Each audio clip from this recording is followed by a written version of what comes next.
Hello everyone, this is Persephone, and this is a video that I have to make because I dislike getting the same questions over and over and over and over, and there seems to be an extremely disturbing trend going on in the femdom community with electronic chastity.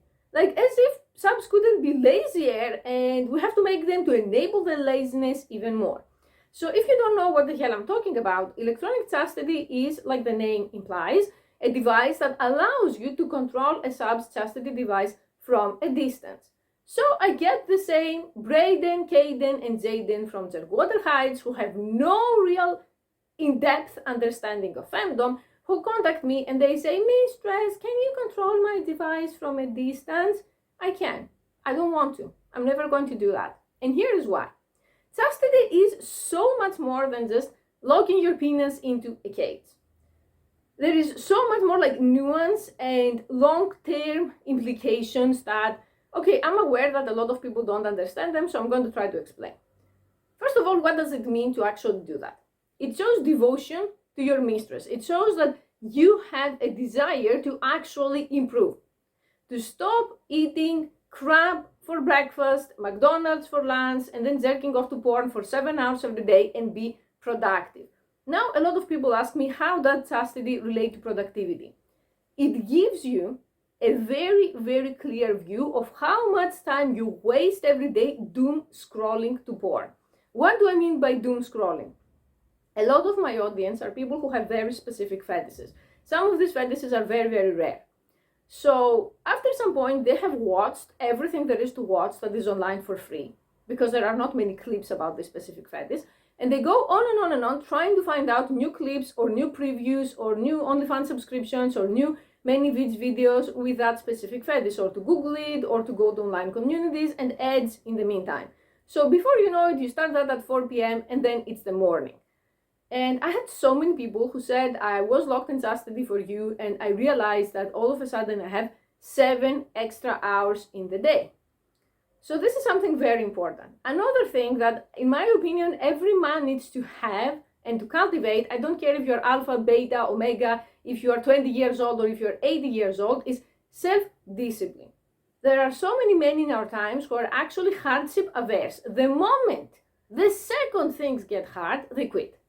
So when you get locked in chastity, I'm telling you, the first 24 to 72 hours are going to be uncomfortable. Not unbearable. If they are unbearable, you are having the wrong size or the wrong type of cage. That's another very big conversation. But uncomfortable. You are not going to be having an easy time.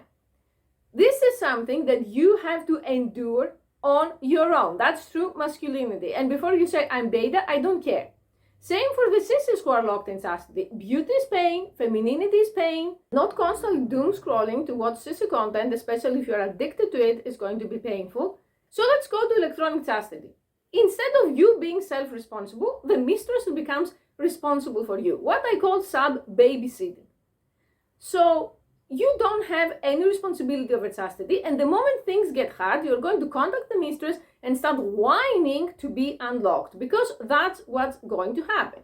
And if you say, how are you so sure? When electronic chastity started to become more mainstream, I tried it out with a few of my subs, and it ended up in a disaster. I had to be constantly having my phone turned on and to keep an eye on my socials for some whiny Trascan of a sub to say, "Mistress, it feels too uncomfortable. Mistress, can you unlock me? Mistress, I have to go there, this and that." So they wouldn't even plan their day around chastity. For example, if you work at a company that has metal detectors and you want to have a chastity goal for me for 48 hours, you have to do it during the weekend if you have a metallic cage or you want one. But when people are locked and you control it, they tend to forget these things. They tend to think, oh, my mistress is just going to unlock me. So if you're a sub who is into electronic chastity, please don't contact me. Please don't waste my time and your time. It's not going to work out. I like the traditional methods of chastity with the key holders, that you have to suffer and you have to be accountable. You're going to grow from this process. Having someone else constantly controlling it, it's role play. If you have a girlfriend and you want to try doing it with her, then by all means go ahead and do it. Unlike many mistresses, I'm not against using chastity as foreplay or as role play or as once in a while to, I don't know, have a fix for your kink. I'm not going to participate in it, I'm not into it, but if you are into it, or if you have a partner who is into it, you don't need my permission. But the thing is, your girlfriend is going to be happy to hear from you all day and hear your whining. I'm not going to be happy. I don't like men who whine. So for me, it's either traditional chastity or nothing. You can choose what you want, and like I said, you can find someone else, because the next problem is people trying to talk me into doing something I'm not into. But mistress, please, it's going to be so amazing. Not for me.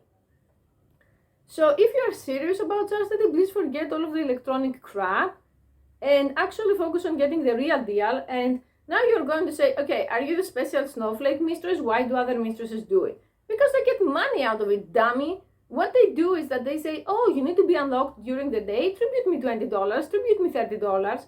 For me, because I'm not here to make spare change and waste my time, I don't care. You're going to tribute me every week for being locked in chastity, and that's that.